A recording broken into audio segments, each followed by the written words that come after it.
मीरा भाईंदर दिवाणी न्यायालयाच्या उद्घाटन सोहळ्याला उपस्थित सर्वोच्च न्यायालयाचे न्यायमूर्ती आणि खऱ्या अर्थाने ठाणेकर असलेले आदरणीय अभय ओक साहेब, त्याचबरोबर आपले मुंबई उच्च न्यायालयाचे मुख्य न्यायाधीश आलोक आराध्य साहेब, त्याचबरोबर न्यायमूर्ती गिरीश कुलकर्णी साहेब, न्यायमूर्ती श्रीमती गौरी गोडसे मॅडम, त्याचबरोबर ठाण्याचे जिल्हा न्यायाधीश एस.बी. अग्रवालजी,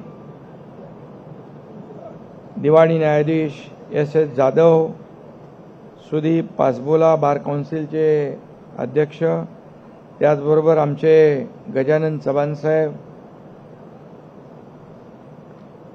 तुम्ही फार लोकप्रिय आहात सगळीकडे, आणि डी.जी. नाईक, त्याचबरोबर सर्व व्यासपीठावरील सन्माननीय मान्यवर, समोर आमचे सहकारी मंत्री प्रताप सरनाईकजी आहेत, जिल्हाधिकारी आहेत, महापालिका आयुक्त आहेत, पोलीस आयुक्त आहेत, आमदार नरेंद्र मेहता आहेत, गीता जैन आहेत, सर्व मान्यवर आणि मोठ्या संख्येने उपस्थित सर्व आमच्या लाडक्या वकील बहिणी आणि लाडके वकील भाऊ. खरं म्हणजे बहिणींना आज खऱ्या अर्थाने जागतिक महिला दिन आहे, त्याच्या देखील खूप खूप शुभेच्छा देतो आणि त्यांना देखील मनापासून त्यांचं अभिनंदन करतो. आणि महिला दिनाच्या मुहूर्तावर इथं न्यायदेवतेची प्रतिष्ठापना होती आहे, याचा खूप आनंद आहे. खऱ्या अर्थाने दिवस चांगला निवडलाय. आणि मगाशी आपल्या तुम्ही नाईक प्रवीण पाटील यांनी सांगितलं की जेव्हा 2008 मध्ये बार काउन्सिल आहे पण कोर्ट नाही आहे, आणि त्यावेळेस ओक साहेबांच्या बद्दल त्यांनी भाष्य केलं की ओक साहेब सुप्रीम कोर्टामध्ये आपण न्यायाधीश व्हावं. खरं म्हणजे बघा, ठाणेकर जे सांगतात ते होतं.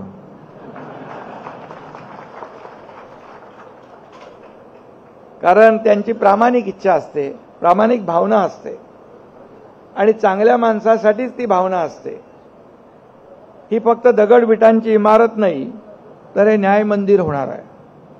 4-5 दिवसापूर्वी महाड येथे देखील दिवाणी कनिष्ठ न्यायालयाच्या इमारतीचं भूमिपूजन सर्वोच्च न्यायालयाचे न्यायमूर्ती भूषण गवई साहेबांच्या शुभ हस्ते झालं, आणि आता इथं होतंय. आणि आपण वेळ दिलात ओक साहेब, तर ठाण्याचे आपण लवकर करून टाकू. ठाण्याची इमारत कंप्लीट आहे आणि आपण अपेक्षा व्यक्त केल्याप्रमाणे सरकारने ते वेळेच्या आत पूर्ण करून टाकलेले आहे. चव्हाण साहेब बरोबर आहे ना? आणि त्यामुळे तो देखील कार्यक्रम होईल. आज या सोहळ्यासाठी खास करून अभय ओक साहेब उपस्थित आहेत, आणि मी मगाशीच म्हटलं ते ठाण्याचे सुपुत्र आहेत, याचा देखील आम्हाला अभिमान आहे आणि आनंदही आहे. खरं म्हणजे ओक साहेबांच्या घरातच न्यायदानाची परंपरा सुरू झाली. त्यांचे वडीलही प्रख्यात वकील होते, आणि ओक साहेबांनी 1983 साली ठाण्यात वकिली सुरू केली, आणि ठाण्याचे सुपुत्र मुंबई उच्च न्यायालय या ठिकाणी न्यायदानाचं पवित्र कार्य करत करत अगदी थेट दिल्लीच्या सर्वोच्च न्यायालयामध्ये पोहोचले. हे आमच्यासाठी सगळ्यांसाठी अभिमानाची बाब आहे. आणि कायम त्यांनी सर्वसामान्य माणसाला दिलासा देण्याचंच काम केलं. सर्वसामान्य माणूस, कॉमन मॅन, याला न्याय देण्याचं काम केलं. आणि ओक साहेबांच्या कोर्टामध्ये केस आहे म्हटल्यावर सर्वसामान्याला वाटायचं की आम्हाला न्याय मिळेल, 100% खात्रीपूर्वक न्याय मिळेल. आणि त्याने अनेक विषयामध्ये न्यायदानाचं काम केलंय. पर्यावरणाच्या विषयात देखील त्यांना खूप आवड होती आणि कॉमन मॅनला समोर ठेवून ओक साहेबांनी काम केलं. आमचं सरकार देखील साहेब सर्वसामान्य माणसाचं सरकार म्हणून आम्ही काम करतोय. आणि मी देखील जेव्हा सीएम होतो तेव्हा सगळे म्हणायचे चीफ मिनिस्टर, पण मी म्हणायचो सीएम म्हणजे कॉमन मॅन. शेवटी सर्वसामान्य माणूस हा आपला केंद्रबिंदू आहे. आज या ठिकाणी हे न्यायालय होतंय. लोकांना ठाण्याला जायला लागायचं. या न्यायालयासाठी देखील अनेक लोकांनी प्रयत्न केले. अगोदर त्यांची नावं घेतली. नाईक साहेब असतील, प्रताप सरनाईक आहेत, आमदार आहेत. सगळ्यांचा प्रत्येकाचा सहभाग असतो. शेवटी न्यायालय हे कुणासाठी होतं? वकिलांसाठी, न्यायाधीशांसाठी नाही, तर सर्वसामान्य माणसाला न्याय मिळवून घेण्यासाठी न्यायालय महत्त्वाचं आहे. आणि आज ते मीरा भाईंदरमध्ये होतंय. मीरा भाईंदर वाढतंय. वाढत्या गरजा, वाढत्या शहरीकरणाबरोबर इथं कोर्ट होणं गरजेचंच होतं. आणि म्हणून मीरा भाईंदरकरांनी खूप वर्ष या ठिकाणी वाट पाहिली. परंतु 1760 विघ्न आली तरी सुद्धा आज या इमारतीचं ओक साहेबांनी शुभारंभ केलाय. याचा आनंद आपल्या सगळ्यांना. आणि म्हणून justice delayed is justice denied असं म्हणतात. परंतु या इमारतीच्या उभारणीला विलंब लागला असला तरी सुद्धा न्याय मात्र इथं फास्ट ट्रॅकवर मिळेल असा विश्वास या ठिकाणी मी व्यक्त करतो. आणि मगाशी तुम्ही म्हणालात की इथं आणखी जागा पाहिजे. मी ओक साहेबांच्या समोरच सांगतो, जागा इथे असेल. कलेक्टर आहे तिकडे, आयुक्तही आहेत आणि मंत्री आहे. इथं जागा आपण त्यांना आणखी उपलब्ध करून दिली तर सगळी कोर्ट इथे तयार होती आणि ठाण्याला जाण्याची आवश्यकता पडणार नाही. त्यामुळे सरकार म्हणून आपण ते नक्की करू ही खात्री आपल्याला मी या ठिकाणी देतो. आता परिवहन मंत्री प्रताप सरनाईक आहेत. तुमच्या आता गाड्यांमधली गर्दी कमी होईल ठाण्याला जाणारी आणि लोकांना दिलासा मिळेल. गमतीचा भाग सोडा, अगदी विकासाच्या रेट्यासोबत या भागातली लोकसंख्या देखील झपाट्याने वाढती आहे. खरं म्हणजे 2.5 वर्ष ओकसाहेब आम्ही या महाराष्ट्रामध्ये, मुंबईमध्ये वाहतूक कोंडी असेल, मेट्रोचं जाळं असेल. आता ही मेट्रो आहे, पुढच्या 1 वर्षभरामध्ये ही मेट्रो कंप्लीट होऊन जाईल. मेट्रो तयार होईल आणि मेट्रोमुळे देखील ही खाजगी वाहनं रस्त्यावरची कमी होतील. आपण 337 किलोमीटरचं मेट्रोचं जाळं MMR, मुंबई MMR मध्ये आपण नेटवर्क करतोय.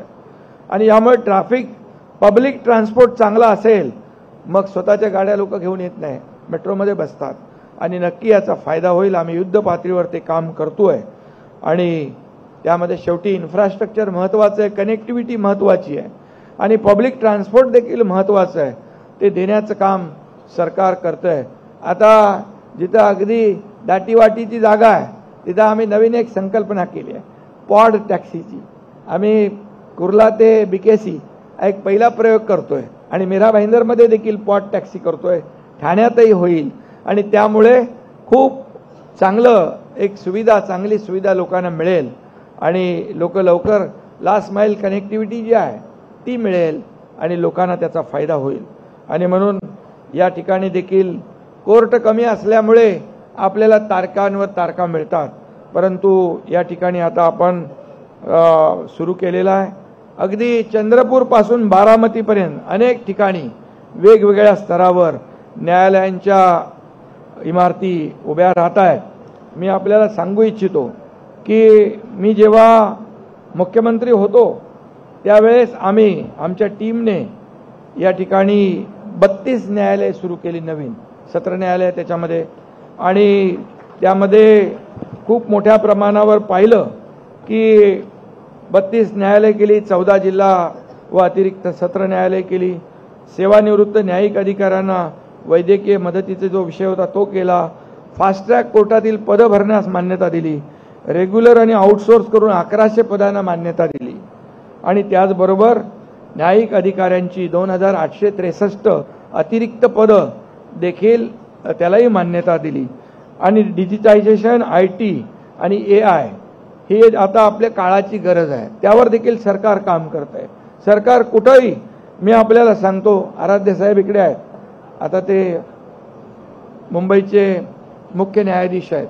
आमच्या कॅबिनेटमध्ये कोर्टाचा एकही विषय आला, छोटा असू द्या, मोठा असू द्या, मध्यम असू द्या, 1 सेकंड पण आम्ही लावत नाही, ताबडतोब त्याला मंजुरी देतो. याचं कारण शेवटी हा सर्वसामान्य लोकांनाच फायदा देणारा, त्यांना सुविधा देणारा हा निर्णय असतो.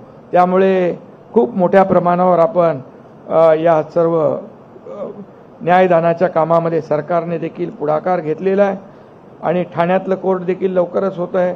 त्यामुळे या ठिकाणी ज्या आणि इथं जी जागेची मगाशी मी म्हटलं ती तुम्हाला माहिती आहे कुठं आहे ना, मागेच आहे. तर आपण ती पाहून घ्या, कलेक्टर, जिल्हाधिकारी आणि मंत्री महोदय, आणि ती त्यांची जी मागणी आहे ती आपण पूर्ण करू. शेवटी जिकडे ठाण्याला जाण्याचा जो वेळ आहे तो वाचेल, इंधन वाचेल, ट्रॅफिक वाचेल, लोकांना लवकर घरी जाता येईल, आपापलं काम करता येईल, घरी वेळ देता येईल, कार्यालयामध्ये इफिशियंटली काम करता येईल. आणि म्हणून या सगळ्याच बाबतीमध्ये या आता अनेक निर्णय ओकसाहेबांनी देखील घेतले आणि खऱ्या अर्थाने हे न्यायाचं राज्य आहे, साक्ष देणारं, आणि याची साक्ष देणारं हे न्याय मंदिर आहे. आणि म्हणून इथे येणाऱ्या प्रत्येकाच्या पदरात न्याय पडेल, कोणीही विनमुख होऊन जाणार नाही, अशा प्रकारचा विश्वास मी या ठिकाणी व्यक्त करतो. कायद्याचं राज्य टिकवणं आणि न्यायाचा वसा पुढे नेणं ही देखील आपल्या सगळ्यांची जबाबदारी आहे. आणि म्हणून मीरा भाईंदरची ही इमारत पाहिल्यानंतर सतत आपल्या सर्वांच्या मनामध्ये त्याची आठवण राहील. आणि ओक साहेबांना देखील मी पुन्हा एकदा मनापासून धन्यवाद देतो. मगाशी कोणी म्हणालं कुलकर्णी साहेब, न्याय आपल्या दारी, आम्ही शासन आपल्या दारी केलं होतं. शासन आपल्या दारी का पूर्वी लाभ होते, लाभार्थी होते, योजना होत्या, पण चक्रा मारून ते लाभ सोडून देत होते लोक.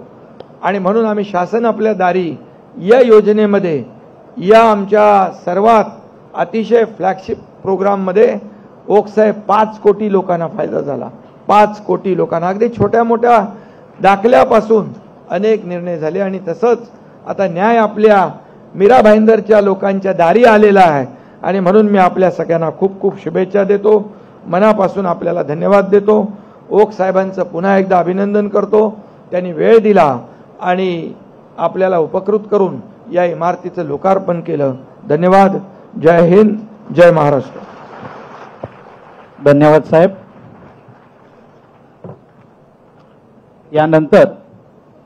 यानंतर ज्याची आपण आतुरतेने वाट पाहत आहोत अशा आपल्या आदरणीय